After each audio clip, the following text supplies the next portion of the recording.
Talitakum.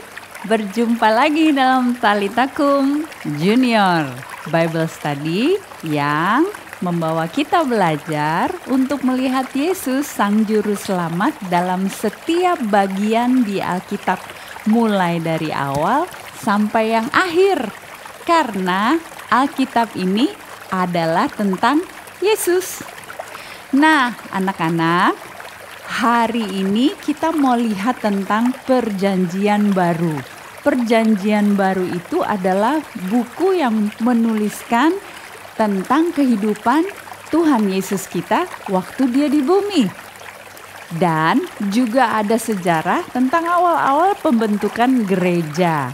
Ada 27 buku dalam Perjanjian Baru yang menceritakan tentang kehidupan Yesus mulai dari kelahirannya, pekerjaan pelayanannya, waktu dia mati, dan kemudian kisah sejarah tentang para murid-murid Yesus sesudah Yesus mati. Nah, tapi sebelumnya mari kita berdoa dulu. Tuhan, terima kasih atas firman-Mu yang membawa kami pada kebenaran. Kami berdoa supaya Roh Kudus berbicara dan memberikan kami pengertian bagaimana dan mengapa kitab-kitab dalam Perjanjian Baru di Alkitab ini dituliskan dan Engkau berikan kepada kami untuk kami pelajari. Haleluya. Amin.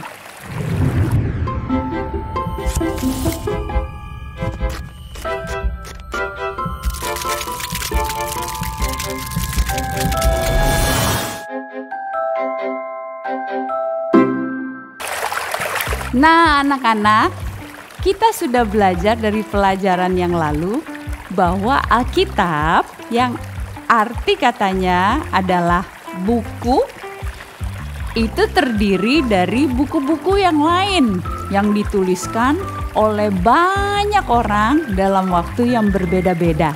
Tetapi isinya semua saling berkaitan dan saling menunjang. Nah, jumlah seluruh buku dalam Alkitab ada berapa? Ada 66. Dan apakah anak-anak sudah mempelajari lagu tentang buku-buku dalam Alkitab? Kalau belum, boleh cari di akun YouTube Big Junior. Kita bisa belajar bersama-sama sehingga kita bisa menghafal nama-nama buku-buku apa saja yang ada dalam Alkitab kita, mulai dari Perjanjian Lama dan Perjanjian Baru.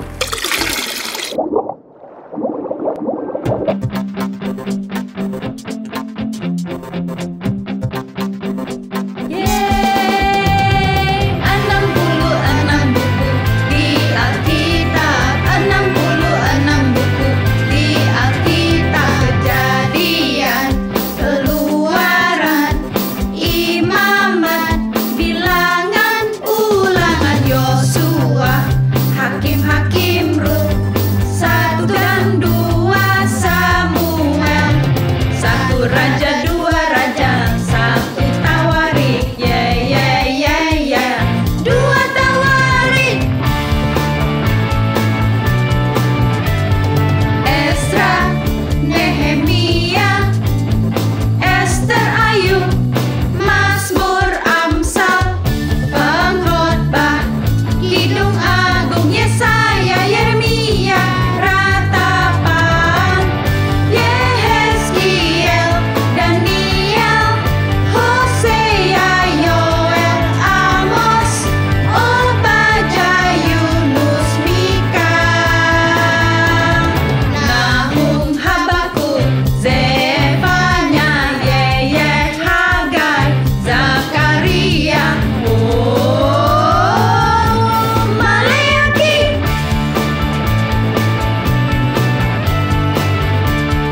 Nah, anak-anak, Alkitab kita ini dibagi dalam 2 kelompok besar, yaitu Perjanjian Lama dan Perjanjian Baru. Perjanjian Lama dan Perjanjian Baru itu bukanlah 2 bagian yang terpisahkan, tetapi saling berhubungan dan saling berkaitan. Pada pelajaran sebelumnya, kita sudah melihat bahwa Perjanjian Lama itu berisi kisah tentang Tuhan yang memilih dan menyelamatkan bangsa pilihannya, bangsa Israel. Dimulai dari kitab Kejadian di mana Tuhan menciptakan bumi dan segala isinya yang sempurna dan juga manusia. Lalu kemudian kisah tentang kejatuhan manusia dalam dosa dan manusia mengalami kegelapan. Tuhan tetap menolong, tetapi manusia tetap hidup dalam kehendak dirinya sendiri dan tidak mau taat kepada Tuhan. Nah, Tuhan kemudian menjanjikan penyelamat yang akan datang untuk menanggung dosa manusia dan membebaskan manusia. Perjanjian Lama memiliki 39 buku. Nah, kita juga sudah belajar bahwa buku dalam Perjanjian Lama dikelompokkan ke dalam 5 kelompok besar, yaitu Pentatuk, buku-buku sejarah, buku-buku puisi, dan buku-buku nabi yang terbagi atas nabi besar dan nabi kecil. Semua buku dalam Perjanjian Lama ini menunjuk kepada Yesus Kristus sebagai penyelamat bagi umat manusia. Perjanjian Lama dan Perjanjian Baru ini tidak dapat kita mengerti dan tidak dapat kita baca secara terpisah dan tidak lengkap, karena Perjanjian Lama dan Perjanjian Baru itu saling berhubungan. Jadi anak-anak, ayo kita buat ketetapan bahwa kita mau baca keseluruhan Alkitab kita ini, Perjanjian Lama dan Perjanjian Baru ini, kemudian mengerti bahwa Tuhan mengasihi kita. Karena itu Tuhan memberikan Alkitab untuk kita supaya kita pelajari dan supaya menjadi panduan dalam hidup kita sehingga kita bisa hidup di dalam cintanya. Nah, anak-anak, dalam pelajaran kali ini kita mau lihat tentang Perjanjian Baru. Kitab-kitab dalam Perjanjian Baru menceritakan tentang kehidupan Yesus mulai dari lahir, besar, sampai matinya di salib untuk menanggung hukuman kita dan membebaskan kita dari hukuman dosa. Lalu setelah Yesus mati, kitab-kitab di Perjanjian Baru menuliskan tentang ajaran Yesus dan mulanya berdiri yang sekarang kita sebut sebagai gereja, yaitu kelompok orang-orang pengikut Yesus Kristus yang percaya kepadanya dan bersama-sama menjadi muridnya. Ayo sekarang kita lihat buku-buku apa saja yang ada di dalam Perjanjian Baru ini. Ambil Alkitab anak-anak bersama papa, mama, atau opung, atau paman, atau bibi, atau abang, atau kakak. Kita mau lihat buku-buku apa saja yang ada di Perjanjian Baru. Perjanjian Baru dimulai dengan kitab Injil yang ditulis langsung oleh murid Yesus. Ada 4 buku yang termasuk di dalam Injil ini, yaitu Matius, Markus, Lukas, dan Yohanes. Buku-buku ini menuliskan tentang kehidupan Yesus dan tujuan Yesus yang adalah Tuhan datang ke dunia menjadi manusia untuk membawa kabar baik. Apa itu kabar baiknya? Bahwa begitu besar kasih Tuhan akan dunia ini yang sudah jatuh dalam kegelapan, sehingga Tuhan mengaruniakan anaknya yaitu Yesus Kristus supaya setiap orang yang percaya kepadanya tidak binasa melainkan beroleh hidup yang kekal. Artinya kalau dulu manusia berdosa dan harus kena hukuman, sekarang melalui Yesus Kristus, Yesus sendiri yang menanggung hukuman dosa itu, sehingga manusia yang percaya kepada Dia akan dibebaskan dan memperoleh hidup. Itulah kabar baik dan itulah Injil. Nah, kemudian lanjutan dari 4 buku itu adalah buku yang disebut Kisah Para Rasul. Rasul itu adalah orang yang ditunjuk Yesus sebagai murid-muridnya dan diutus untuk meneruskan kabar baik Injil kepada semua orang. Jadi, rasul-rasul menyebarkan berita Injil dan mengajarkan orang untuk percaya kepada ajaran Yesus. Lalu buku-buku selanjutnya dikelompokkan dalam tulisan-tulisan atau surat-surat dari para rasul. Surat-surat ini ditujukan kepada kelompok-kelompok orang yang mengikuti ajaran Yesus di beberapa tempat sebagai pengajaran dan panduan untuk kelompok masing-masing. Yang sekarang ini kita sebut sebagai gereja atau kelompok kumpulan orang-orang yang percaya kepada Yesus dan hidup bersama. Ada 13 surat yang ditulis oleh Rasul Paulus. Tetapi dalam penyusunannya di Alkitab itu tidak berurutan sesuai dengan waktunya. Tetapi dalam Alkitab kita disusun menurut dari surat yang paling panjang ke surat yang paling pendek. Surat-surat itu ditujukan kepada gereja di Roma, di Korintus ada 2 surat, di Galatia, Efesus, Filipi, Kolose, Tesalonika ada 2 surat. Lalu ada surat-surat yang ditujukan kepada orang lain, yaitu Timotius ada 2 surat, Titus dan Filemon. Setelah surat-surat Rasul Paulus, ada buku yang ditujukan kepada gereja di Ibrani. Kemudian ada surat-surat yang ditulis oleh Yakobus, Petrus, ada 2 surat, dan 3 surat Yohanes dan Yudas. Akhirnya Perjanjian Baru ditutup oleh surat yang disebut Wahyu. Surat ini ditulis oleh Rasul Yohanes, ditujukan kepada 7 gereja yang berisi kata-kata penguatan dan dorongan untuk pengikut-pengikut Yesus. Nah, itu buku-buku dalam Perjanjian Baru.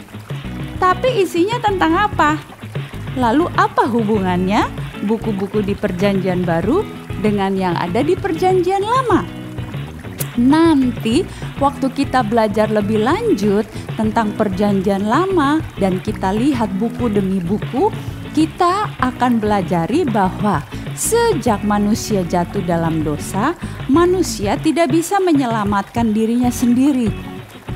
Tuhan selalu menjanjikan keselamatan.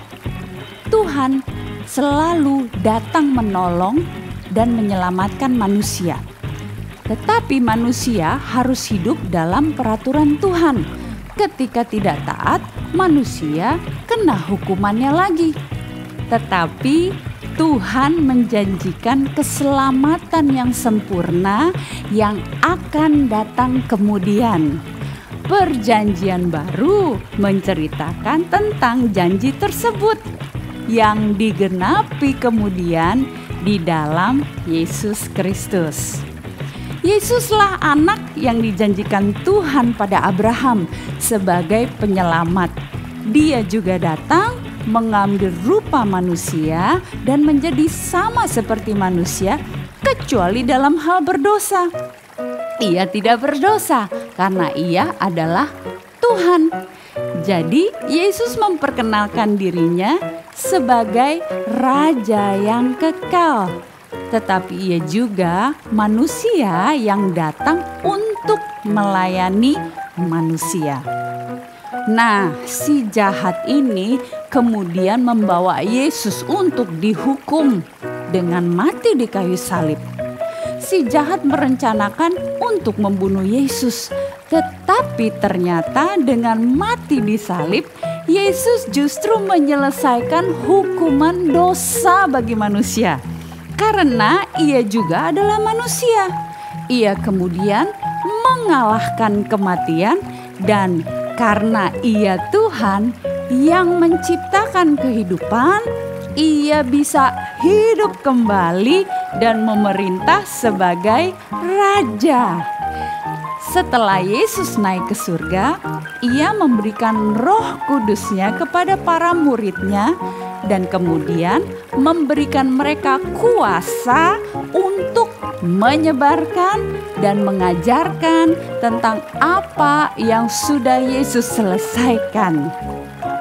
Murid-murid-Nya yang disebut dengan para rasul kemudian pergi ke seluruh dunia untuk meneruskan ajaran Yesus yang memberitahu manusia bahwa manusia itu bukan lagi budak seperti yang di Perjanjian Lama yang harus dihukum kalau tidak taat.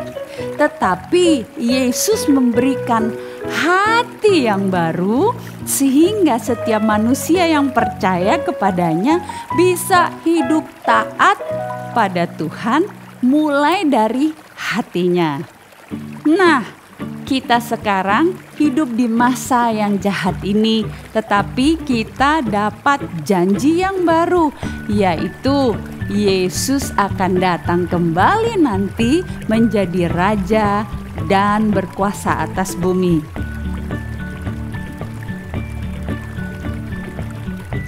Perjanjian Baru ditutup dengan kisah yang ditulis oleh Yohanes tentang akhir dari segalanya, yaitu Yesus yang memerintah sebagai raja, menyatukan surga dan bumi, mengembalikan tujuan Tuhan kepada penciptaan awal, yaitu manusia yang memiliki kuasa memerintah atas bumi.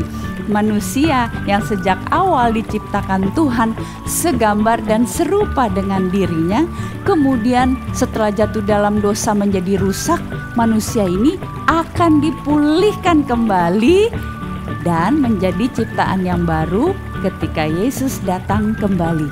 Jadi kisah di Alkitab ini mulainya dari penciptaan, manusia jatuh dalam dosa, diselamatkan Tuhan.